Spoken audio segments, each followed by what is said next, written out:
नमस्कार साथियों, मैं गोपाल कृष्ण आज आपसे मुख्यमंत्री पर चर्चा करूंगा। मुख्यमंत्री कौन होता है? मुख्यमंत्री एक राज्य की कार्यपालिका का वास्तविक प्रधान होता है। भारतीय संविधान के किस अनुच्छेद में मुख्यमंत्री पद का प्रावधान है? अनुच्छेद 163 में क्या कहा गया है कि राज्यपाल को सलाह देने के लिए एक मंत्रिपरिषद होगी जिसका प्रधान मुख्यमंत्री कहलाएगा। एक मुख्यमंत्री की नियुक्ति कौन करता है? राज्यपाल करता है। किस अनुच्छेद के तहत? अनुच्छेद 164 के तहत। इसमें आपके लिए क्या इंपॉर्टेंट है कि राज्य की कार्यपालिका का वास्तविक प्रधान मुख्यमंत्री होता है। राज्यपाल क्या होता है? औपचारिक प्रमुख होता है, लेकिन वास्तविक प्रमुख कौन होता है? मुख्यमंत्री होता है। औपचारिक प्रमुख राज्यपाल होता है, लेकिन वास्तविक प्रमुख मुख्यमंत्री होता है। पद का प्रावधान अनुच्छेद 163 में किया गया है। क्या कहा गया है कि राज्यपाल की सहायता है तो एक मंत्रिपरिषद होगी और जिसका प्रधान मुख्यमंत्री कहलाएगा। उसकी नियुक्ति एक राज्यपाल करता है। किस अनुच्छेद के तहत? अनुच्छेद 164 के तहत। एक मुख्यमंत्री किस सदन का सदस्य होना चाहिए? वह विधानसभा अथवा विधान परिषद किसी भी सदन का सदस्य हो सकता है। क्या एक मुख्यमंत्री बिना सदन की सदस्यता के मुख्यमंत्री पद पर रह सकता है? जी हाँ, रह सकता है, लेकिन अधिकतम 6 महीने तक। उसके बाद में उसे सदन की सदस्यता लेनी पड़ेगी अथवा उसे त्याग पत्र देना पड़ेगा। इसमें क्या इंपॉर्टेंट है कि वह किस सदन का सदस्य होगा? विधानसभा अथवा विधान परिषद किसी भी सदन का सदस्य हो सकता है। अधिकतम बिना सदस्यता के कितने महीने पद पर रह सकता है? 6 महीने। उसके बाद उसे त्याग पत्र देना पड़ेगा। एक मुख्यमंत्री के कार्यकाल की बात करें तो उसका कार्यकाल 5 वर्ष नियत है, लेकिन यह इस बात पर निर्भर करता है कि सदन में उसके पास बहुमत है या नहीं। इसी प्रकार एक राज्यपाल की शपथ कौन दिलवाता है? एक मुख्यमंत्री को शपथ राज्यपाल दिलवाता है। शपथ का प्रावधान कहाँ है? संविधान की 3री अनुसूची में।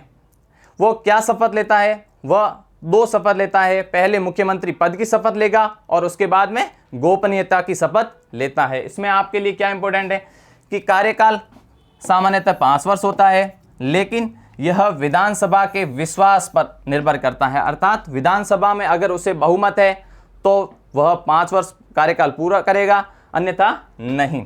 सैद्धांतिक रूप से वह राज्यपाल के प्रसाद पर्यंत कार्य करता है। शपथ का मैंने बताया कि उसे शपथ राज्यपाल दिलवाएगा। शपथ का उल्लेख कहाँ किया गया है? संविधान की 3री अनुसूची में। वह 2 शपथ लेगा। पहले वह मुख्यमंत्री पद की शपथ लेगा और उसके बाद में गोपनीयता की शपथ लेगा।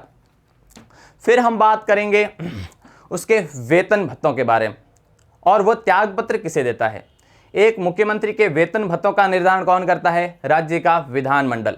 तो वह त्याग पत्र किसे देगा? वह त्याग पत्र राज्यपाल को देगा। इसमें आपके लिए इंपॉर्टेंट है कि एक मुख्यमंत्री त्याग पत्र राज्यपाल को देता है और उसके वेतन भत्तों का निर्धारण कौन करता है? राज्य का विधान मंडल। एक मुख्यमंत्री को पद से हटाने का क्या प्रावधान है? उसके खिलाफ विधानसभा में अविश्वास प्रस्ताव लाकर उसे पद से हटाया जा सकता है। राजस्थान के किस जिले से सर्वाधिक मुख्यमंत्री बने हैं? जोधपुर जिले से। यह भी आपके लिए इंपॉर्टेंट है। बताया मैंने अभी कि पद से हटाने का क्या प्रक्रिया है? विधानसभा में अविश्वास प्रस्ताव लाना पड़ेगा। अगर वह पास हो जाता है तो मुख्यमंत्री को इस्तीफा देना पड़ेगा। सर्वाधिक किस जिले से मुख्यमंत्री बने हैं? जोधपुर से बने हैं। कौन कौन बने हैं? जयनारायण व्यास बने हैं, बरकतुल्ला खान बने हैं और वर्तमान में अशोक गहलोत जो मुख्यमंत्री है वो जोधपुर से ही है। अब बात करेंगे मुख्यमंत्री की शक्तियों के बारे में। उसकी सर्वप्रथम शक्ति है मंत्रिपरिषद से संबंधित। एक मुख्यमंत्री मंत्रिपरिषद का निर्माता होता है और उसकी समाप्ति भी वही करता है। विभागों का बंटवारा करता है मंत्रियों के बीच में। अगर किसी मंत्री से अनबन है अथवा नहीं बन रही है तो वह उसे त्याग पत्र देने की सलाह दे सकता है अथवा राज्यपाल से उसे बर्खास्त करने की सलाह दे सकता है। वह राज्यपाल और मंत्रिपरिषद के बीच में कड़ी का काम करता है और सबसे इंपॉर्टेंट कि वह मंत्रिमंडल की अध्यक्षता करता है। इसमें आपके लिए क्या इंपॉर्टेंट है कि एक मुख्यमंत्री मंत्रिपरिषद का निर्माता होता है। कैसे? कि मुख्यमंत्री ही राज्यपाल को एक लिस्ट देगा कि इन मंत्रियों को शपथ दिलवानी है, तो वह उन्हीं मंत्रियों को शपथ दिलाएगा जिसकी लिस्ट मुख्यमंत्री देगा। समाप्ति कैसे करेगा? अगर एक मुख्यमंत्री इस्तीफा दे देता है तो मंत्रिपरिषद की समाप्ति मानी जाती है। सभी मंत्रियों को इस्तीफा देने की आवश्यकता नहीं होती। फिर मंत्रियों के बीच में विभागों का बंटवारा मुख्यमंत्री ही करवाता है। अगर किसी मंत्री से अनबन है, नहीं बन रही है, तो वह मंत्री से त्यागपत्र देने की सलाह दे सकता है, और त्यागपत्र नहीं देता है तो वह राज्यपाल को बर्खास्त करने की सलाह देगा। वह राज्यपाल और मंत्रिपरिषद के बीच में कड़ी का कार्य करता है। साथ ही सबसे इंपॉर्टेंट मैंने बताया था कि वह मंत्रिमंडल की अध्यक्षता करता है। फिर बात करेंगे हम विधायिका से संबंधित क्या क्या शक्तियां हैं। विधानसभा और विधानमंडल में जो भी विधेयक लाए जाते हैं, विधानसभा भंग करने की सलाह है, ये सभी मुख्यमंत्री देता है। इसके अतिरिक्त उसके क्या है कि वह सरकार का मुख्य प्रवक्ता होता है। इसके अतिरिक्त वह विधानसभा भंग करने की सिफारिश दे सकता है राज्यपाल को। इसमें क्या इंपॉर्टेंट है कि सरकारी विधेयकों की प्रस्तुति करते समय मुख्यमंत्री से सिफारिश ली जाती है या मुख्यमंत्री की सलाह शामिल होती है उसमें। अध्यादेश जारी करने की सलाह राज्यपाल को मुख्यमंत्री देता है। सरकार का मुख्य प्रवक्ता होता है क्योंकि वह सरकार का हेड होता है। सदन का सत्र बुलवाने में भी एक राज्यपाल को सलाह कौन देगा? मुख्यमंत्री ही देता है। अब उसकी एक महत्वपूर्ण शक्ति के बारे में चर्चा करेंगे, वो है शासन का मुखिया। एक मुख्यमंत्री शासन का वास्तविक मुखिया होता है, तो इसके नाते उसकी कौन कौन सी शक्तियां होती है? वह प्रशासन के सभी महत्वपूर्ण विभाग अपने पास रखता है, जिसमें सामान्य प्रशासन संबंधित, कार्मिक प्रशासन हो गया या प्रशासनिक सुधार जो भी है, ये सब अपने पास रखता है।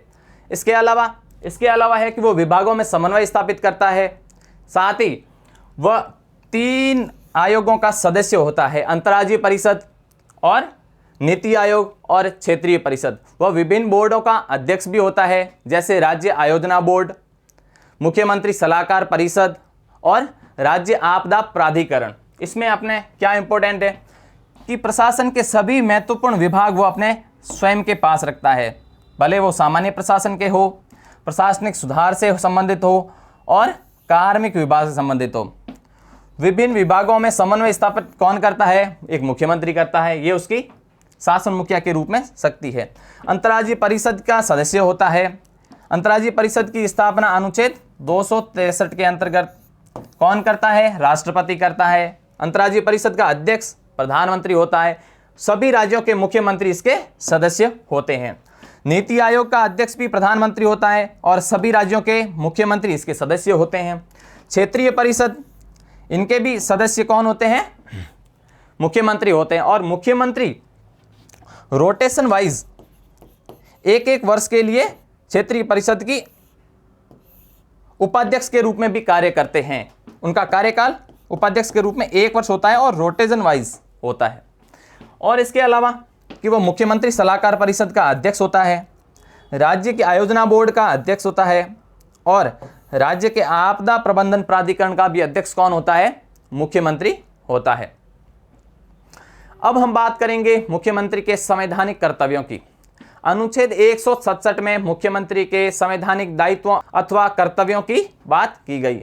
इसमें 3 कर्तव्य मुख्य हैं कि वह राज्य प्रशासन के विभिन्न निर्णय या उनकी जानकारी राज्यपाल को देगा, राज्यपाल द्वारा मांगी गई विभिन्न जानकारियों को उपलब्ध कराएगा और अगर किसी मामले पर निर्णय एक मंत्री ने ले लिया है तो राज्यपाल के कहने पर वह उसको मंत्रिपरिषद के सामने रखवाएगा। इसमें क्या इंपॉर्टेंट है कि मुख्यमंत्री के संवैधानिक दायित्व और कर्तव्य का उल्लेख किस अनुच्छेद में किया गया है? अनुच्छेद 167 में। ये एग्जाम्स में पूछा जा सकता है।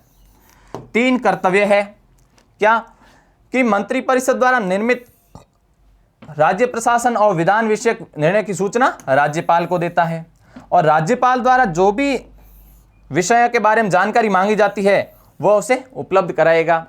अगर ऐसे किसी मामले में किसी मंत्री ने तो निर्णय ले लिया है लेकिन राज्यपाल के कहने पर उसे मुख्यमंत्री मंत्रिपरिषद के लिए भी उपलब्ध कराएगा। इस क्लास में इतना ही। नेक्स्ट क्लास में हम राजस्थान की स्थापना से लेकर वर्तमान समय तक जितने भी मुख्यमंत्री हुए हैं उन सभी के बारे में संक्षिप्त रूप से चर्चा करेंगे।